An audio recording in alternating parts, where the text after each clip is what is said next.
Boa noite, igreja. Convido você a abrir sua Bíblia em Gálatas, capítulo 4.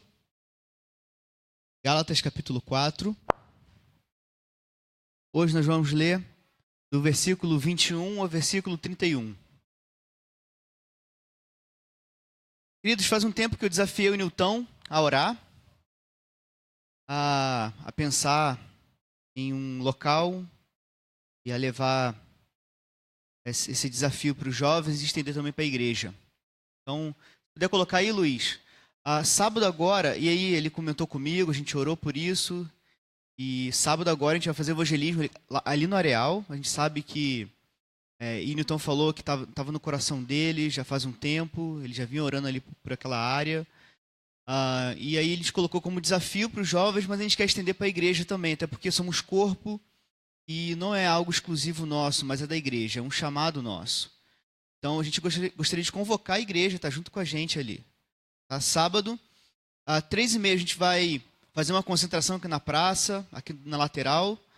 Nós vamos orar e vamos juntos até o Areal. E ali a gente vai fazer um momento na praça de evangelismo, onde vai ter pregação da palavra, vai ter uma apresentação e oportunidade para a gente falar com as pessoas que vão estar ali. Nada melhor do que no carnaval para a gente fazer isso. Véspera do carnaval, oportunidade de pessoas que estão na praça, passando. É uma forma da gente chamar a atenção e apontar para Cristo Jesus. Então, se você, sábado, puder estar junto com a gente, sei que vai estar tendo obra aqui na igreja, e vai ser obra aqui e obra lá também. Então, se você puder ir, você é muito bem-vindo. Se você chamar o seu ministério, aqueles amigos próximos a você que gostam ou gostariam de estar ali, então, por favor, vai ser um tempo muito rico para a igreja, tá bom? Então fica esse desafio para a gente estar junto ali no sábado. Queridos, eu tenho um desafio de trazer para vocês a exposição de Gálatas, finalzinho ali do capítulo 4, o versículo 21 ao versículo 31, perdão.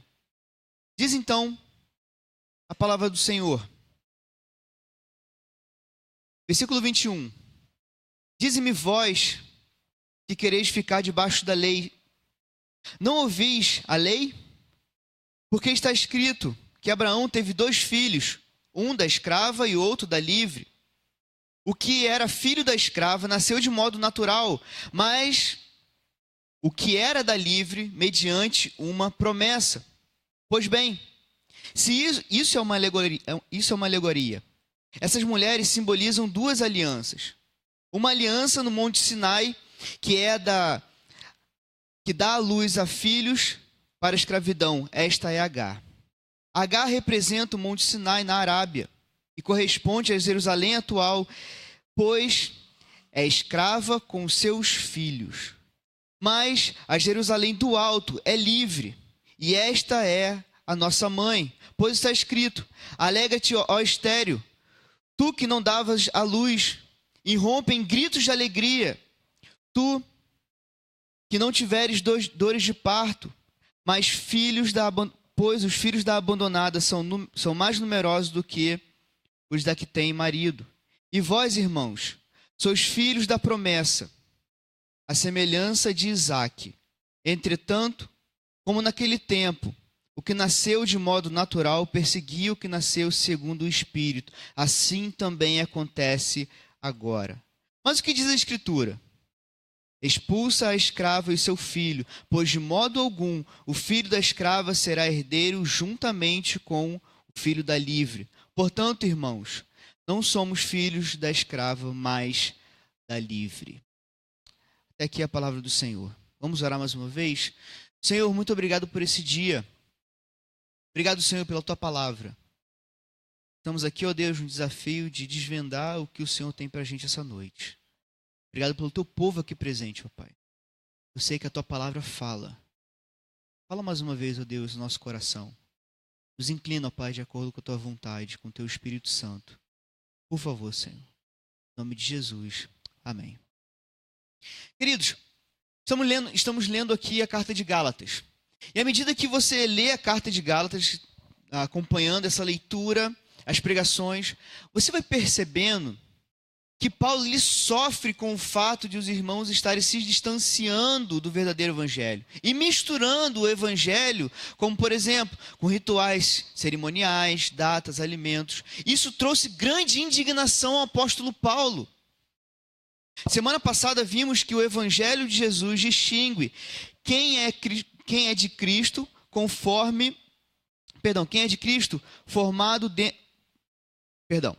O evangelho de Jesus distingue quem é de Cristo, formado dentro de si, daquele que alcança pela emoção, mas não teve uma transformação de vida. O evangelho distingue aquele que é formado dentro de si, daquele que alcança por emoção da fé, mas não teve uma transformação de vida. Versículo 19 diz o seguinte: meus filhos, por quem sofro dores de parto, até que Cristo seja formado em vós. Bem que eu gostaria que agora de estar presente convosco e mudar o tom da minha voz, pois estou perplexo a vosso respeito. Queridos, tendo isso em mente, o que nós vamos ver essa noite é que a verdadeira liberdade está naqueles que foram gerados mediante a promessa para a eternidade. Mais uma vez, para você lembrar dessa frase, eu vou explicar ela de acordo, conforme a gente vai andando nesse texto. A verdadeira liberdade está naqueles que foram gerados mediante a promessa para a eternidade. Paulo ele chega no final do capítulo 4, e agora ele está perplexo, ele está incomodado porque os irmãos da Galácia estão se afastando do verdadeiro evangelho. Então ele, como uma forma de expor o que ele está sentindo, ele fala que está tendo dores de parto até que Cristo seja formado neles. E é interessante isso, porque logo depois ele vai trazer uma ilustração de duas mulheres. E essas duas mulheres representam duas alianças. Eu quero ver com vocês hoje, lembrar com vocês agora de manhã, primeira porção do versículo 21 ao versículo 23, são os dois filhos de Abraão. Não sei se você sabe, mas Abraão teve dois filhos. E aí o texto diz o seguinte: dizei-me vós, os que quereis estar sob a lei. Paulo está chamando para um debate aqueles que se opunham ao seu ensino e que queriam estar sob a lei, rejeitando então o evangelho da graça. Paulo entendia que a pressão dos judaizantes com aqueles irmãos tinha sido tão forte que esses crentes agora estavam concordando até em circuncidar, a circuncisão. E Paulo ele fica indignado com isso. Então ele fala o seguinte: olha só, vocês que querem se submeter a essa lei, vocês não escutam o que essa lei fala? Preste atenção no que essa lei tem a dizer. Preste atenção no que essa lei diz, já que vocês gostam tanto da lei, se submeter a essas leis. Olha só, preste atenção. E então ele chama esses irmãos para um debate. Paulo está chamando eles para o seguinte: que esses irmãos, porque eles estavam se distanciando do verdadeiro evangelho, porque eles estavam fugindo do verdadeiro evangelho, Paulo está falando o seguinte: olha, vocês precisam prestar atenção no que a palavra diz. Vocês precisam observar o que a palavra diz. Eu vou lembrar vocês uma história que é a história dos verdadeiros filhos de Abraão. Interessante isso. Paulo, ele é muito sagaz porque ele traz novamente Abraão para testemunhar sobre o verdadeiro evangelho. E Paulo é muito bom no argumento, porque esses irmãos, na verdade, esses falsos mestres, eles se baseavam na lei e usavam a lei como forma de deturpar o verdadeiro evangelho. O evangelho mais alguma coisa, essa é a soma. Se você olha para Gálatas, você vê claramente isso. É o evangelho, é Jesus Cristo, mais alguma coisa. Acrescentava leis, datas, rituais no alimento, enfim. E Paulo falando o seguinte: olha, vocês que gostam tanto dessa lei, tem algo que vocês estão deixando escapar, porque vocês não observam a lei corretamente. Preste atenção que eu vou relembrar vocês de uma história que aconteceu com aquele que foi o fundador do judaísmo, Abraão, o pai dos judeus. E aí, Paulo, e esse tema, queridos, não é um tema que Paulo coloca aqui. Paulo já tinha colocado para os irmãos, por exemplo, em Romanos 4, versículo 16. Portanto, é pela fé, para que seja segundo a graça, a fim de que a promessa seja firme e a toda posteridade, não somente a que é da lei, mas também a que é da fé que teve Abraão, o qual é o pai de todos nós. Paulo tinha certeza que Abraão era o pai de todos nós. Querido, a gente já expôs aqui o capítulo 3. E no capítulo 3, Paulo fala que Abraão é nosso pai e herdamos a fé mediante a justiça, como a fé de Abraão. Então somos herdeiros de Abraão. Não sei se você sabe disso, mas você conhece uma música clássica do século passado, que marcou demais a história da igreja brasileira. Clássico. A música diz o seguinte: Pai Abraão tem muitos filhos ele tem. Eu sou um deles, você também. Louvemos ao Senhor. Abraão tem muitos filhos. E o que Paulo vai fazer aqui é relembrar a esses irmãos, na verdade, e aos falsos mestres, quem de fato eles são filhos. E então ele lembra a história de Agar e Sara. John Stott diz o seguinte: o argumento que ele argumenta que Isaac não nasceu segundo a natureza, mas antes contra a natureza, porque seu pai já tinha 100 anos de idade e sua mãe era estéril e tinha mais de 90 anos, Hebreus 11:11. E também a própria Sara, apesar de ser estéril e avançada em idade, recebeu poder para gerar um filho, porque considerou fiel aquele que lhe havia feito a promessa. Querido, Paulo ele é muito bom no argumento e ele faz então uma jogada de mestre. Por que ele faz isso? Por que eu estou colocando um mistério aqui no que Paulo fez? Olha só o que os falsos mestres estavam dizendo. Sim, é bom que vocês creiam em Cristo, mas terão que obedecer à lei inteira para que possam ser considerados filhos de Abraão. Paulo diz o seguinte: no momento em que vocês creram em Cristo, vocês já são filhos de Abraão, herdeiros de todas as promessas de Deus. E vocês não precisam obedecer às leis. Uau! Chocante isso. Então, vem um argumento que Paulo vai usar, que é o mais forte desse texto, que é a história de Agar e Sara. Como você sabe, Abraão teve 2 filhos. A história de Abraão é o seguinte: Deus chama Abraão, Gênesis 12, e promete que ele será pai de uma grande nação. Uau, fantástico! Saia do meio da sua parentela que eu vou te levar para uma terra que eu vou te mostrar, e eu farei de você uma grande nação, excelente. Dele vai sair uma descendência, ótimo. Abraão estava ficando velho, porém. E a sua mulher era estéril. E se passaram então mais de 10 anos, eles esperando a promessa de Deus, e nada desse filho chegar, e cada vez mais ficando mais idosos. Até que um dia, Sara sugeriu que o marido dormisse com a sua serva, Agar, para que pudesse ter, e o texto fala, ter um filho por meio dela. Isso aqui, queridos, é como se fosse uma barriga de aluguel, tá bom?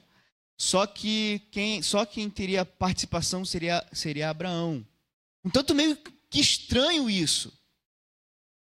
Né? Mas Parecia uma brilhante ideia.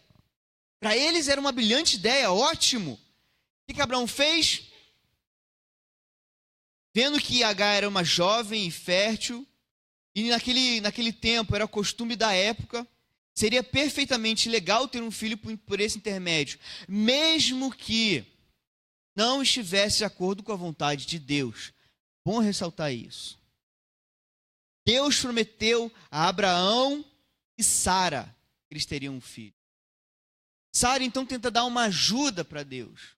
Abraão então acolhe essa ajuda. Concordou com a situação. Então Agar concebeu e aí veio Ismael, primeiro filho de Abraão. Queridos, 14 anos depois, quando Abraão estava com 100 anos, teve outro filho, dessa vez da sua esposa estéril. E o texto bíblico diz, preste atenção, o Senhor fez-lhe como havia prometido. Sara engravidou e deu um filho a Abraão em sua velhice. Abraão pôs o nome de Isaque, filho que recebeu, que Sara lhe tinha dado. E o texto 2 vezes, ele cita o nome de Sara como uma confirmação daquilo que Deus tinha prometido. Sara ia ter um filho. Era para Sara ter o filho, não Agar.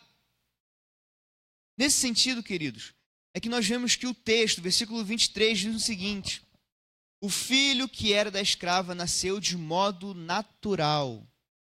E esse modo natural, ele significa distante de Deus, de acordo com a carne, de forma humana, de modo natural. Mas, queridos, pensa o seguinte: se Deus prometeu a Abraão que ia dar um filho para ele, por que então Deus já não usou esse filho, Ismael? Porque Deus tinha uma promessa. E essa promessa, queridos, ia vir de forma sobrenatural. Essa promessa ia vir de maneira como a mente não consegue entender. Como é que pode 2 idosos terem filhos? Para o poder de Deus, para a glória de Deus ser manifesta na vida deles. E qual foi o resultado disso? Sara, quando o filho nasceu, enquanto estava grávida e depois que ele nasceu, Sara encheu-se de ciúme terrível de Agar, e a família foi arruinada por divisão e tristezas. Querido, a Bíblia condena, tá bom, a poligamia e o costume de terem concubinas. Deus, ele não transferiu a promessa para Ismael. A proposta de autossalvação de Abraão fracassou. Ele e Sara tentaram dar um jeitinho na promessa de Deus. Tentaram arrumar ali uma forma de conseguir a bênção de Deus, para que a bênção de Deus, né, Deus prometeu, mas a gente tinha que fazer alguma coisa. Ainda falta, né, alguma coisa para a gente fazer. Vamos lá, Abraão, não é possível. Tem que ter alguma coisinha aí para a gente completar essa obra de Deus. Não. Abraão resolveu não contar com os atos sobrenaturais de Deus para conseguir ter o filho. Em vez disso, ele decidiu tê-lo mediante a realização humana por meio do que era capaz, tanto ele quanto Agar. Se quiser mais informações sobre isso, você pode ir lá na Ibacem, né, no YouTube, no canal da Ibacem. O pastor aqui tem uma pregação fantástica sobre isso, sobre esse texto, quando passou em Gênesis. Você pode ir lá ver o contexto histórico, inclusive Ismael e Isaque, as 2 descendências, enfim. Mas fato é, queridos, que Abraão não dependeu da graça de Deus proveniente da sua ação sobrenatural na história, mas confiou na sua própria capacidade. Apenas um parênteses que eu quero fazer para você aqui essa noite. Pode ser que a sua atitude hoje com Deus seja de completar a obra que Deus está fazendo na sua vida. Pode ser que você hoje esteja tentando completar por obras por tentar consertar erros do passado, ou até mesmo dar um jeitinho para Deus. Não, mas não sabe, Deus, eu vou conseguir crescer na minha empresa, no meu trabalho, mas se eu fizer dessa forma aqui, eu vou conseguir. Então você tenta dar um jeitinho brasileiro para conseguir o que você quer. Abraão está aqui para ensinar para mim e para você essa noite. E quando a gente toma decisões pelo nosso próprio braço, nós carregamos a ruína com a gente. Abraão gerou conflito imenso na família dele. Ele ouviu um conselho, seguiu um conselho que não era conforme a vontade de Deus. E então desse matrimônio veio Ismael. Os judeus afirmam, eles batem o pé, que são filhos de Abraão mediante a promessa, descendentes mediante Isaque. E seus antepassados tinham recebido a lei de Deus no Monte Sinai. Eles batiam no peito, se orgulhavam disso. O nosso pai é Abraão. Eles se orgulhavam do fato de seguirem regras e leis. Entendiam que o Senhor Jesus Cristo veio. E esses homens aqui, eles não excluíam o evangelho. Ok? Era o evangelho mais alguma coisa. Olha, Jesus é bom, ok.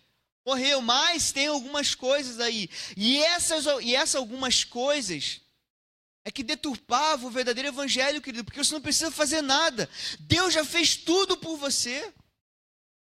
Você não precisa completar a obra de Deus, porque está consumado. Foi feita, paga no Calvário por você. Acabou. Esses irmãos, esses falsos mestres, diziam que para se tornarem herdeiros da promessa, eles precisavam tornar-se judeus. Paulo, porém, diz que essas mulheres simbolizavam duas alianças. Uau! Fantástico! Chocante isso! A aliança no Monte Sinai, que dá à luz a filhos para a escravidão, esta é Agar. Agar representa o Monte Sinai na Arábia e corresponde a Jerusalém atual, que eles seguiam, pois esta é escrava com os seus filhos. Peraí, mas de onde Paulo tirou isso? Como que da onde ele tira essa ideia?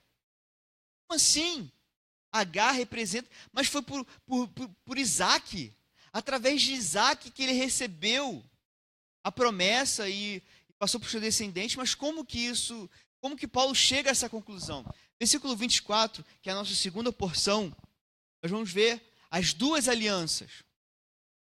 E Paulo fala o seguinte, versículo 24. Pois bem, isso que eu acabei de contar, que Agar representa a Jerusalém atual e os filhos da escravidão, o filho da escrava, Ismael. Isso é uma alegoria. Essas mulheres simbolizam duas alianças. A aliança do Monte Sinai, que dá filhos para a escravidão, esta é Agar. Na NVI diz o seguinte, isto é usado como ilustração. Essas mulheres representam duas alianças.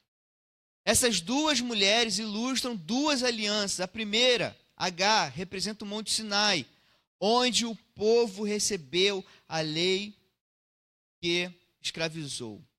E Paulo vai usar uma forma, um estilo de interpretação usada até mesmo naquela época pelos rabinos, a alegoria. E o que é uma alegoria? É uma ilustração através de uma história. Paulo não está dizendo, queridos, que essa história não existiu, tá ok?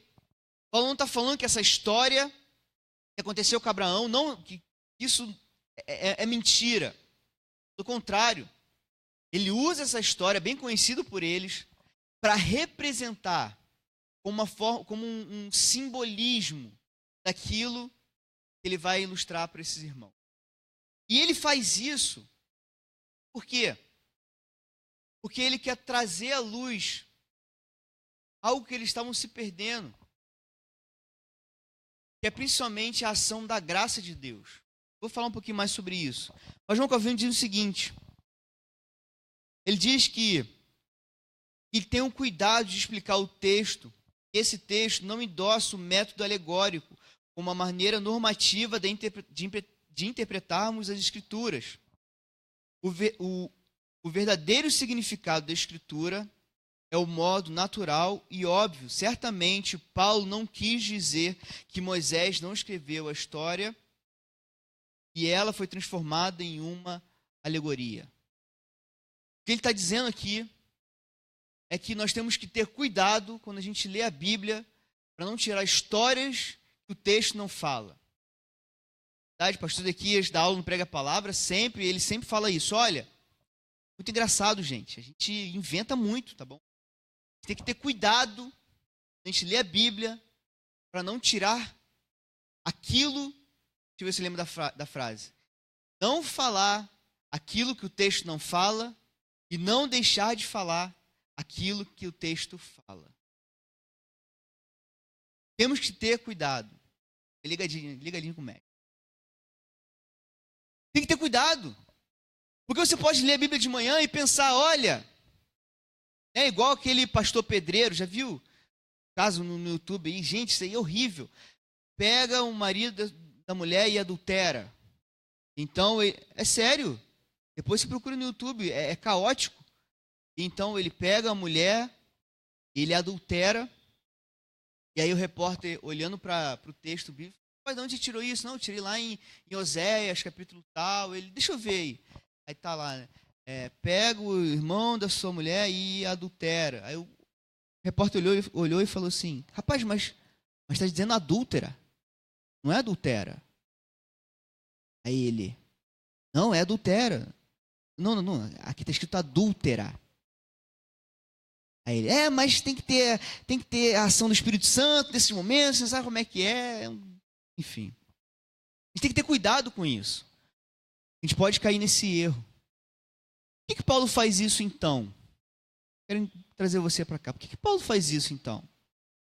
Ele faz isso, queridos, porque ele era apóstolo usado por Deus.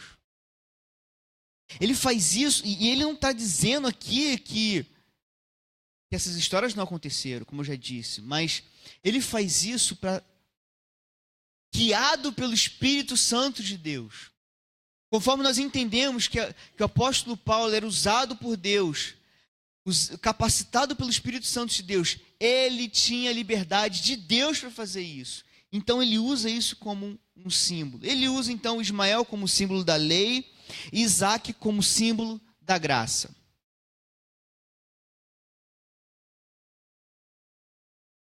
Agar e Ismael representam a aliança no Monte Sinai, a cidade terrena de Jerusalém. Paulo queria trazer para a mente daqueles judaizantes que estavam envolvidos no meio do povo, enganando o povo, mostrando o seguinte, olha, vocês que falam que pertencem a um povo de Deus, vocês precisam ter em mente que Agar e Ismael representam a Jerusalém atual. E ela representa todos aqueles que não aceitaram Jesus Cristo como seu único e suficiente Salvador. Fantástico isso. Que sagacidade de Paulo fazer isso. Paulo era muito bom nos argumentos. Queridos, a gente sabe que na história tiveram marcas, né, entre os descendentes de Isaac e Ismael, brigas. Por exemplo, você que vai ver a mensagem do pastor aqui, você vai ver lá que Ismael ele foi o pai do povo árabe.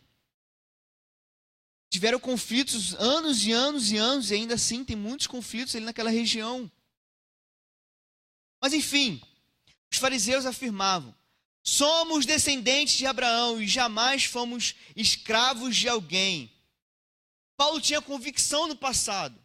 Ele era um fariseu, ele já tinha vivido isso. Ele imaginava, ele entendia isso muito bem. Ele tinha essa concepção na mente dele. Mas por revelação, por entender que Jesus Cristo era o Salvador, ele então muda de opinião quando encontra Jesus Cristo. Apesar dos falsos mestres se gabarem, né, por serem descendentes de Paulo, Paulo afirma que espiritualmente eles eram descendentes de uma escrava. Espiritualmente, quem não encontrou Cristo Jesus é espiritualmente escravo, descendente da escrava. E o coração deles, a maneira como eles abordavam a Deus, são comparados a Abraão e Agar, frutos da sua vida, Ismael. Só gera escravidão. Queridos, isso é muito sério. Para a gente hoje, a gente pode até achar que é distante, a gente pode até achar que isso está longe da gente, que isso não acontece no nosso meio. Cara, isso aconteceu lá atrás. Isso são águas passadas, não é verdade? Aconteceu lá atrás, a gente não precisa ressuscitar isso. Mas não, isso tem muita influência com a gente hoje. Esses judaizantes tentavam transformar Agar em mãe outra vez, enquanto Paulo sentia dores de parto. Porque seus convertidos, aqueles que entenderam Jesus Cristo, Paulo estava formando eles à imagem de Cristo Jesus. Enfim, versículo 26, para a gente caminhar no nosso texto. Versículo 26 diz o seguinte: mas, tá bom, você entendeu então que vocês que não seguem a graça de Deus, vocês que estão debaixo da lei, vocês que querem ser judaizantes, vocês que não escutam a lei, vocês pertencem a esse plano aqui, ao plano terreno, a Jerusalém atual. Mas, versículo 26, a Jerusalém do alto é livre. Esta é nossa mãe. Queridos, para Paulo falar isso, ele tinha entendido algo profundo aqui que Deus revelou para ele. Porque para o judeu, a cidade de Jerusalém era a pátria deles. É a pátria deles, a grande Jerusalém. A pátria amada. E então eles falam o seguinte, que Paulo lembra para eles que assim como Sara, a mulher livre, e aqui entra um fato interessante, a mulher livre que não pode ter filhos, ela é a Jerusalém do alto. Esta é a nossa mãe. Grande Hernandes de Lopes diz o seguinte: Sara é o símbolo daqueles que nasceram do alto, de cima, espírito. Os filhos de Sara têm o céu como origem e destino. Eles nasceram do céu, são cidadãos do céu, estão se preparando para o céu e irão para o céu. Sara representa todos aqueles que foram salvos pela fé em Cristo, independentemente das obras da lei. William Hendricks diz o seguinte, que ainda que o céu, ele diz ainda que o céu é a mãe da igreja, porque foi o céu que deu a luz aos seus filhos. O céu é a nossa pátria. E aí ele lembra de Filipenses 3:20. Nossa vida é governada pelo céu. E é o céu que estão assegurados nossos direitos como prometidos. E é para os céus que sobem todas as nossas orações. É no céu que está a nossa esperança. O nosso Salvador vive no céu. Alguns de nossos amigos já estão no céu. E em breve, nós também estaremos no céu, onde receberemos a herança, a qual já temos o penhor. E lembrando então Colossenses 3, versículo 1 ao versículo 3, Paulo diz o seguinte: portanto, vocês que ressuscitaram com Cristo, procurem as coisas que estão no alto, onde Cristo está assentado à direita de Deus. Mantenham o pensamento nas coisas do alto e não nas coisas terrenas. Pois vocês morreram e agora a sua vida está escondida com Cristo, em Deus. O nosso pensamento tem que estar no alto. A nossa vida não se limita, queridos, ao plano terreno, a esse plano aqui e agora. A nossa vida não se limita a esse espaço aqui, porque a nossa vida pertence aos céus. Paulo se refere à nova aliança como a Jerusalém lá de cima, porque os seus filhos são gerados pelo poder do alto, onde se encontram por tempo nesse mundo. Não tem nenhuma cidade sagrada que se concentra. Temos uma mãe nos céus. Muitos dizem isso, né? Hoje eu tenho uma mãe no céu. Você que é religioso sabe o que eu estou falando. Eu tenho uma mãe no céu. Paulo fala que nós temos uma mãe no céu. Mas não como alguns religiosos dizem. A nossa mãe é a nova Jerusalém, preparada nos céus. Todo aquele que crê e confessa Jesus como o único e suficiente Salvador. Querido, isso porque nós não vivemos mais na religião da escravidão, que é o judaísmo. Vivemos na religião da liberdade, que é o cristianismo. A sua origem é a graça celestial.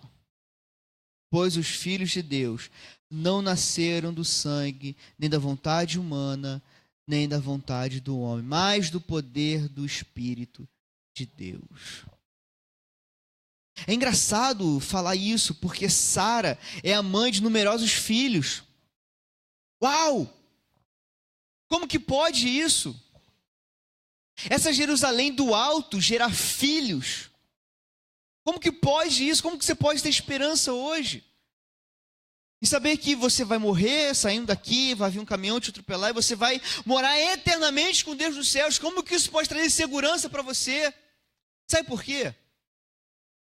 Porque Sara não podia ter filhos, mas ela esperou na graça de Deus. Ela esperou na promessa de Deus. Ela esperou naquilo que Deus ia fazer na vida dela. E é por isso que eu e você hoje podemos ter esperança que vamos para os céus. Por quê, queridos? É impossível alguém ir para o céu sem Cristo Jesus. É impossível alguém nascer para o céu sem que Deus não intervenha na vida dessa pessoa. É impossível alguém gerar filhos para a eternidade se Deus não tocar na vida dessa pessoa e fazer ela com que ela seja um filho para a eternidade. É por isso que nós temos esperança de que nós vamos morrer e encontraremos o nosso Salvador nos céus. É por isso. E essa noite eu estou aqui para dizer para você isso. Olha, tenha esperança. Creia e confie, porque não é por você, não é porque você é bonito, não é porque você faz coisas na igreja, não é porque você aparentemente dá atenção à sua família que Deus te deu, faça isso, ótimo, mas não é por isso, é porque você é filho de Cristo Jesus, filho dos céus. A nossa pátria é a Nova Jerusalém, é para lá que nós estamos indo. É impossível o homem natural alcançar a salvação se não for do Espírito Santo de Deus. Por isso que é fantástico esse texto. Que sacada de como o Paulo, ele é bom. Como que ele teve essa ideia? Só o Espírito Santo de Deus para revelar isso para ele. Olha, Abraão, presta atenção, vocês que são judaizantes aqui, presta atenção. Olha só, vou falar um negócio para vocês. Abraão tentou, tá bom? Ele tentou dar um jeitinho lá na obra de Deus, porque ele tinha uma promessa de Deus, ele era bom, né? Estou falando que vocês são filhos de Abraão. Abraão, ele tentou cumprir o esforço dele. Mas esse esforço gerou escravidão. Filhos, por mais que ele fosse livre, ele teve um filho com uma escrava. Esse filho era escravo. Agora, espera aí. aquela que não pode ter filho. Sara, aquela que era impossível humanamente ter filho. Aqueles que nasceram de Sara. Na verdade, aquele que nasceu de Sara. Esse sim, filho de Abraão. Querido, eu não posso deixar de passar esse momento sem perguntar isso para você. Você é um religioso preso à escravidão. Você já foi liberto e é um filho de Deus.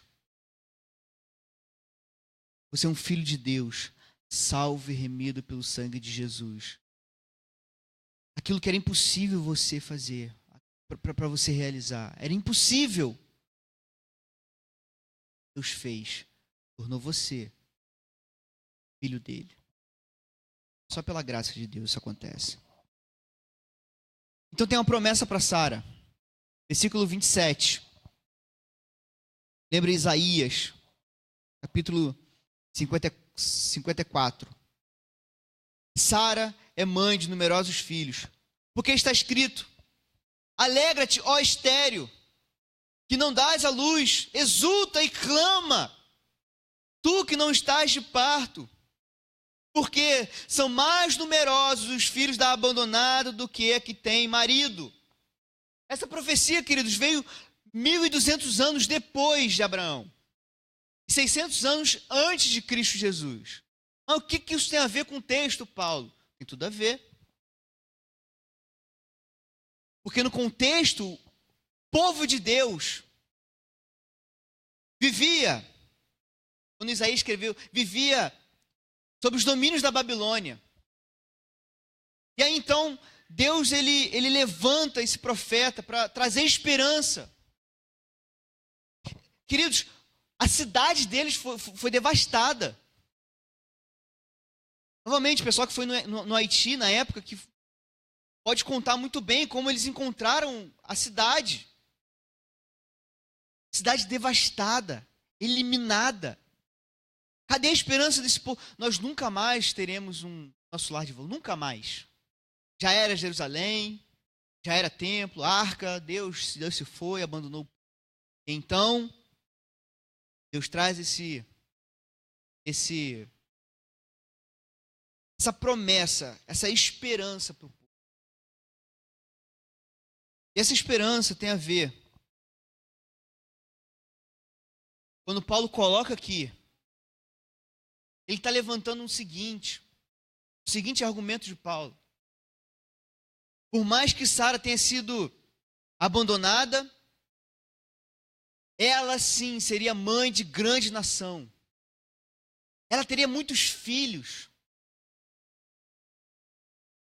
Porque mesmo Sara sendo fraca, incapaz de fazer aquilo que somente que para ela humanamente era possível, ela era incapaz de fazer isso. Deus tornou ela possível. Deus fez com que Sara tivesse um filho. Uau! Fantástico isso. Chocante. Por que isso acontece? E eu não tenho como fugir daquele texto, né? No meu poder se aperfeiçoa, o meu poder se aperfeiçoa na fraqueza. O poder de Deus se aperfeiçoa na fraqueza humana. A graça de Deus foi manifesta na vida de Sara. Mesmo ela sendo fraca, incapaz, Deus revelou a graça dele no meio da fraqueza dela. Humanamente somos incapazes de gerar frutos. Humanamente somos incapazes de gerar frutos eternos. Mas pelo poder de Deus fomos regenerados pelo Espírito e temos vida nova. Através da ação sobrenatural do Espírito Santo de Deus em nós, temos vida nova, querido. O poder de Deus se aperfeiçoa a fraqueza.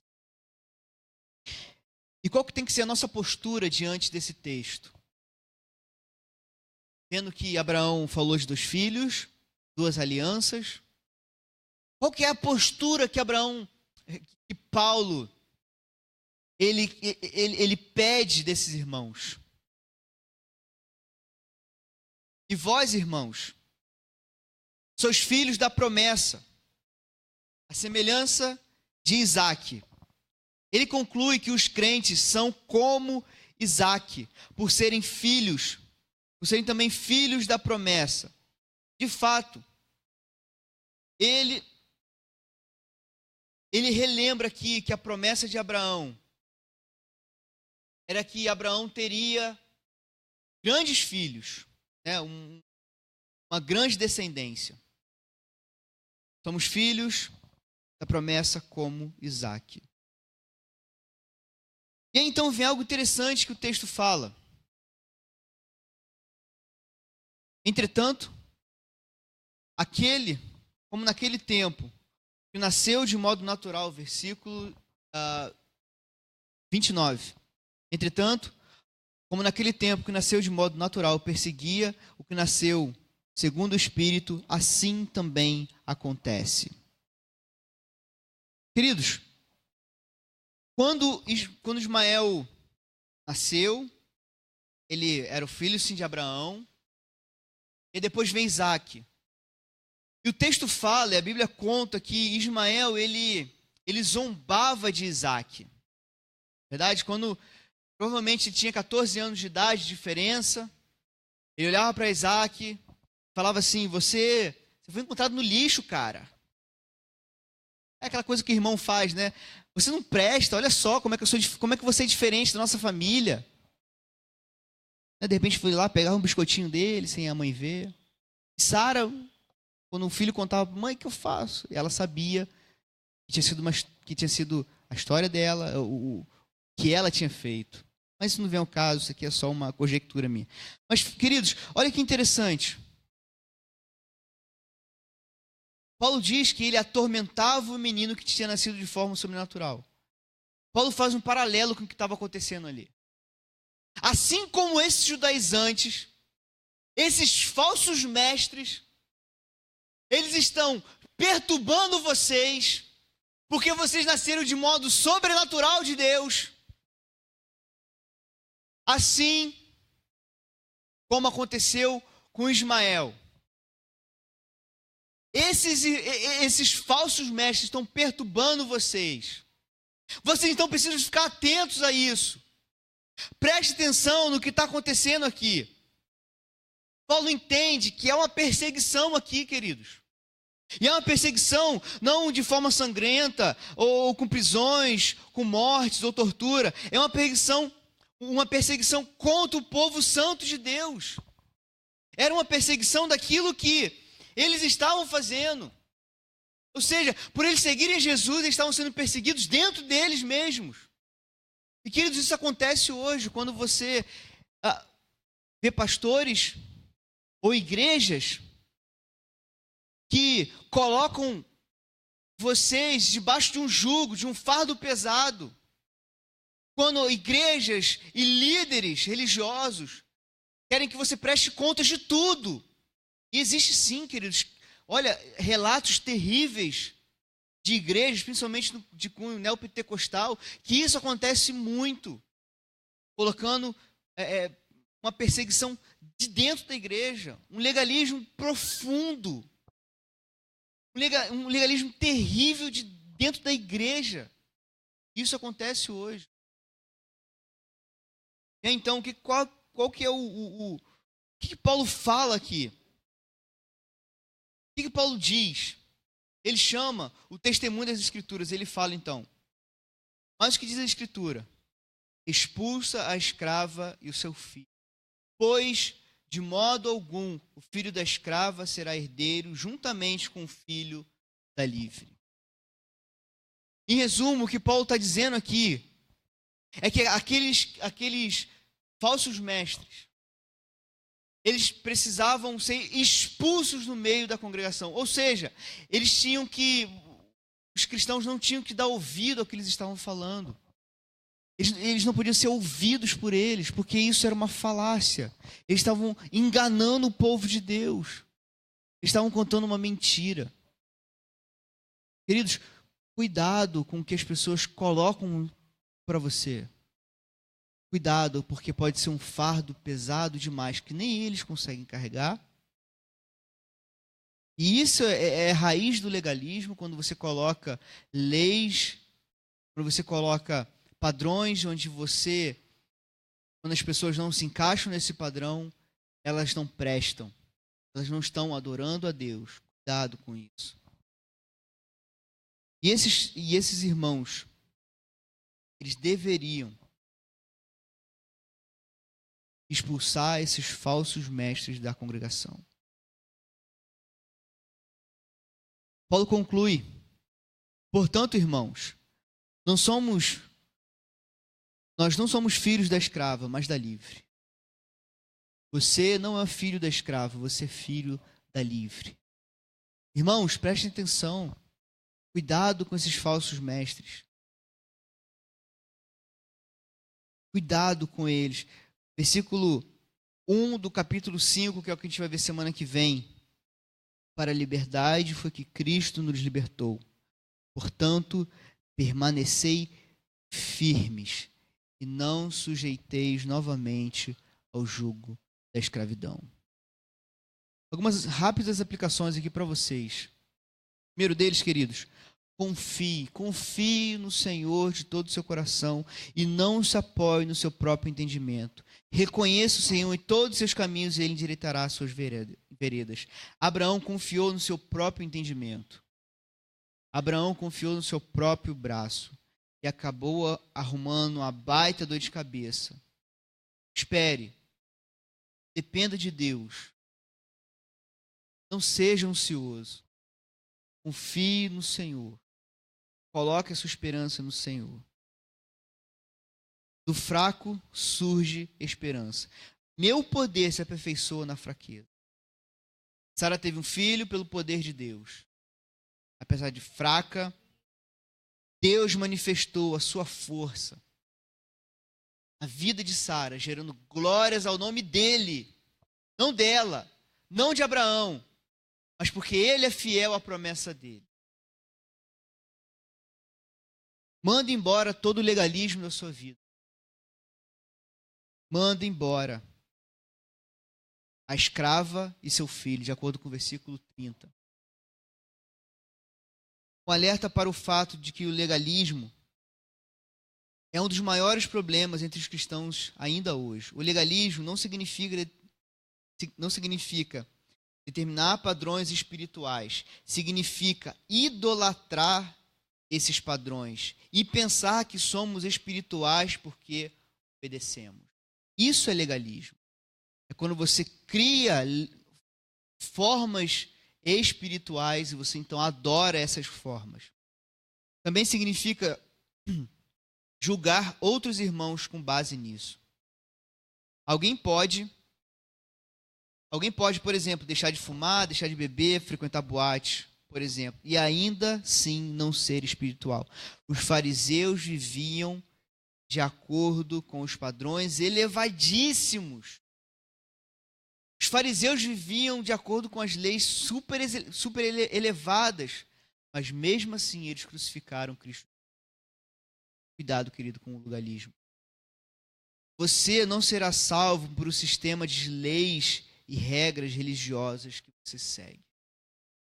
Você é salvo exclusivamente por Jesus.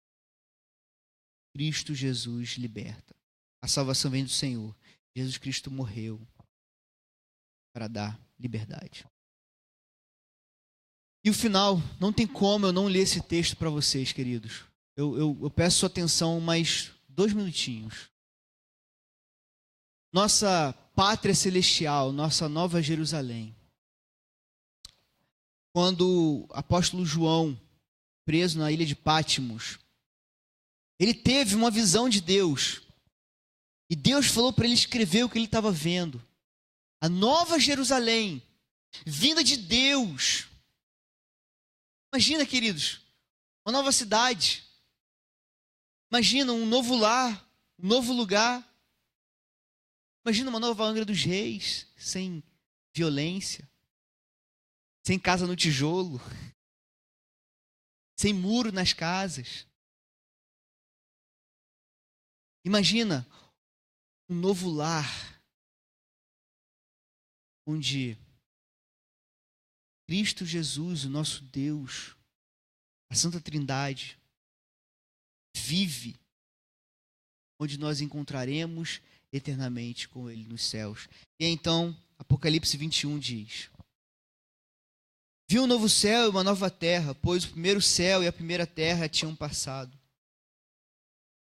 E o mar já não existia. Vi a cidade santa, Nova Jerusalém, que descia do céu da parte de Deus, preparada como uma noiva adornada para o seu noivo. Ouvi uma forte voz que vinha do trono e dizia: agora o tabernáculo de Deus está entre os homens, com os quais ele viverá. Eles serão o seu povo. O próprio Deus estará com eles e será o seu Deus. Ele enxugará dos seus olhos toda lágrima. Não haverá mais morte, nem tristeza, nem choro, nem dor, pois a antiga ordem já passou. Aquele que estava assentado no trono disse: estou fazendo nova todas as coisas, e acrescentou: escreva isso, pois essas palavras são verdadeiras e dignas de confiança. Em breve estaremos com ele em plena liberdade. Eu não sei o que te trouxe aqui essa noite. Talvez para cumprir uma agenda sua. Mas eu sei e eu espero que você saia daqui essa noite com essa esperança no seu coração, querido. Que você não pertence a esse plano aqui. Você não pertence à escravidão. Você pertence àquela que é livre. Na verdade, aquele que é livre, aquele que morreu e ressuscitou e que está preparando lugar para você. E eu quero que você vá para casa pensando nisso. Que você tenha esperança no seu coração. Que existe um lugar preparado para aqueles que pertencem a Cristo Jesus, que é o nosso novo lar. Talvez pelas atividades do dia a dia, pelas programações da sua vida, você já tenha se distanciado desse foco. Mas eu quero trazer esperança para você. Que você tem uma promessa de que vai morar eternamente com Deus nos céus. E isso tem que causar alegria no seu coração. Vá para casa, meu querido, pensando nisso. A nova Jerusalém, a nossa nova terra, novos céus e nova terra, onde estaremos para sempre com Cristo Jesus. Quando os seus olhos se fechar para esse mundo, quando faltar fôlego no seu pulmão, você encontrará Jesus de braços abertos e recebendo na Jerusalém, na nova Jerusalém. Vamos orar. Obrigado, Senhor, porque a verdadeira liberdade está com aqueles que foram gerados mediante a promessa. Senhor, gerados para a eternidade. Obrigado, Senhor, porque o Senhor é um Deus bondoso, Deus, e fala através de homens pecadores. Fala, Deus, no meio do seu povo, na sua igreja. Deus, o Senhor é exaltado nesse lugar. Nós te adoramos aqui nesse lugar. Buscamos o seu nome. Senhor, muito obrigado pelos meus irmãos aqui. Sei, Deus, que já está tarde, eles estão cansados, mas que eles possam ir para casa cheio de esperança no coração, Deus. Eles não pertencem a esse lugar, mas que são livres da escravidão do legalismo, da escravidão, Deus, de pessoas, da escravidão, ó Pai, deste mundo. São livres para o Senhor e que vivam de acordo com a liberdade que receberam do Senhor. Obrigado, Deus, pela tua palavra que fala ao nosso coração tão profundo. Em nome de Jesus é que eu oro. Amém. Deus abençoe, queridos. Uma ótima noite, uma boa sexta-feira e um bom feriado também para vocês. Domingo de manhã estaremos aqui no nosso culto.